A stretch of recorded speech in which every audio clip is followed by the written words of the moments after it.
This video is brought to you by Robinhood, the investment brokerage app that lets you buy stocks, ETFs, and cryptocurrencies, all commission free. The gains have just gotten ridiculous at this point. Even I think that this is crazy. Chinese coffee stock up 45%. Yeah, I guess I'll take those gains. Look, click the link in the description below to download Robinhood and get your absolutely free stock and start cashing in on these gains because apparently the stock market is on rookie mode right now. What's up YouTube? Capital G here. Time to rev it up with SHS. It's Super Heavy Samurai in the building, and you guys are going to see not only a 200 IQ play, but also a super turbo build of Super Heavy Samurai that obviously is going to synchro summon a lot of times in a turn. SHS is a deck that can actually use the artifact engine, as unbelievable as that sounds. Usually you would think, wait, that's not possible, Cap. How could Super Heavy Samurai use the artifact engine when they can't really run spells and traps because they can't work if there are any spells and traps in the graveyard? So what are you talking about, Cap? They can't run those sanctums, but this build doesn't use sanctum. It actually uses the artifact engine without any spells and traps, and it gets the benefit of it can actually resolve the artifact scythe even if it hard draws it, which a lot of decks you guys see, they open with the scythe, they automatically lose because, you know, they can't really resolve it, and if they open with sanctum as well, it's just really bad. But this deck doesn't actually have that problem, and you guys will see in the first turn. Now, unfortunately, I would argue this is not the matchup to have an artifact scythe effect because, well, Metaphys doesn't really use the extra deck, but that's perfectly fine. That's why he's also going to rev it up. So he's going to make the artifact link monster. Doesn't really need to use it. Usually you'd want to set scythe from your deck, but he did hard draw it. So, I mean, it's like whatever. If you hard draw it in this deck, it's fine. If you don't draw it, it's even better, but he's just going to set it from his hand. He didn't really need to do that, but whatever. I digress. Anyways, he's going to go for Rordon, and he's also going to go for Halifibrax. We see that in just about every deck in Yu-Gi-Oh! And you know Mecha Phantom Beasto Lion will eventually make an appearance. Now, this is where the rev up part starts because he's going to go for TG Hyper Librarian, and I believe he's going to draw 4 cards here, not making any Trishulas or Borreload Savage Dragons or any of that stuff, just staying with the SHS monsters and basically synchro climbing the ladder, drawing cards progressively as he gets higher. Now, this is why the play actually works. So he has this monster right here.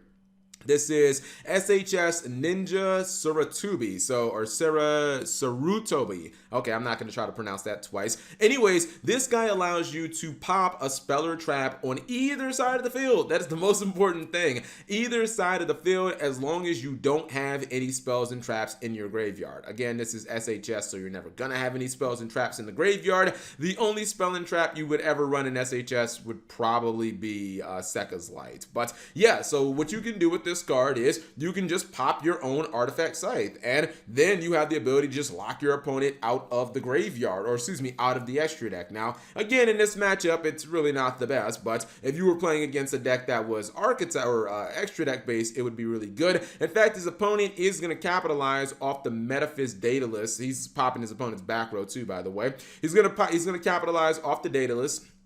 I believe that that's being special summoned by the effect of the Metaphys Tyrant Dragon, and he's going to lose all his cards, but he says, Cap G, not a problem. Doesn't even matter if I lose all my cards on field. I am still going to be able to recover. We are still out here revving this up. We're still going to drop some big synchro monsters. We're going to reborn some of them. We're going to drop some inherently, and then we are going to pretty much go lights out on our opponent. That was so slick, by the way.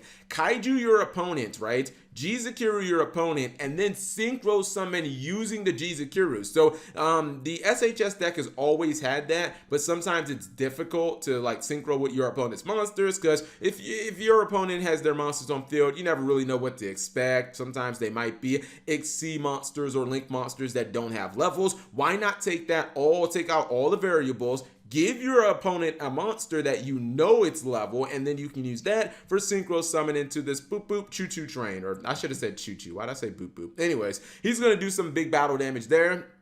And I think we're right about time where the Metaphys player will ultimately scoop this up because he realizes he has no comeback potential in this duel. That was actually, man, those were some brilliant plays. Not just with the artifact scythe and being able to use that during your opponent's turn. And then also, you know, if your opponent doesn't, or if, you know, your opponent just tries to defend themselves, you can just start popping their back row that they put on the field, but then kaijuing your opponent and then using that for a synchro summon. That's definitely pretty smart. Anyways, we got Murphy, and that is up against Madolche, which I'm gonna be honest, I don't know how this Madolche player like did not completely trash the Murphy. Murphy do not defend themselves all that well. He did go for Rescue Cat, that got him permanent, so basically he's not doing much. He is gonna summon some Murphy monsters, which is fine, like Pape and, you know, Cathay and stuff like that. But the problem is, you usually can just Tierra Masu and get rid of everything. And he obviously opened with Mageline, and then he has Petting Cessor. So that is basically the full combo. 2 monsters on board are not going to stop what you're trying to do. These are non-targeting effects, but he goes for some, I don't know, maybe some questionable plays. All I know is that when you do the basic Madolche combo,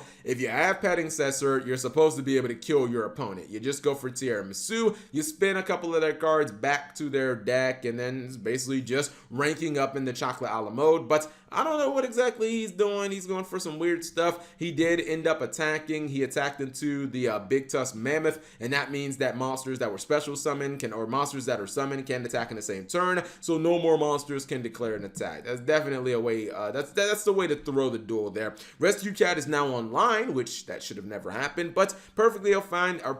He's going to get a search for the Murphy time, which is the one, it's like the one disruption card that Murphy has. Murphy can drop a bunch of monsters on field, but keep in mind, it's always usually, well, for the most part, it's usually during the end phase. So, you know, it's not like you can use those monsters for summons immediately. He is going to go for Cosmic Cyclone, a blind Cosmic Cyclone that's actually going to meet another Cosmic Cyclone. I don't know why he didn't chain though. That was so bizarre. He doesn't chain and take out the Madolche Chateau. I probably would have done that, unless for some reason he just didn't want to pay the 1,000 life points. Anyways, we're going to have Chocolate a la mode negated, we're going to have Sistar be destroyed, and then the Murphy player is just going to go ahead and tag out. Now, he finally decided to summon Tierra Masu, but it's a little too late. Murphy time is just going to bounce her back to the extra deck. He should have done that in the previous turn. He probably would have been able to win the duel right then and there, but yeah, now it's not looking so good. He only has that one monster on board, the Chocolate a la mode, and you don't want to keep a big monster on board against any deck that can make Ronin Raccoon, because what they'll do is they'll just make a token, and then the token will be probably bigger depending on what else they have. He has the token coming out at 3,500, but it also gets an increase for Mrs. Radiant. So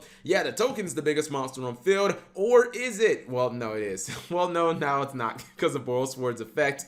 Anyways, that is an OTK right there. He attacks with Boral Sword Dragon, gains the attack, has the token attack, and then puts the token in defense mode.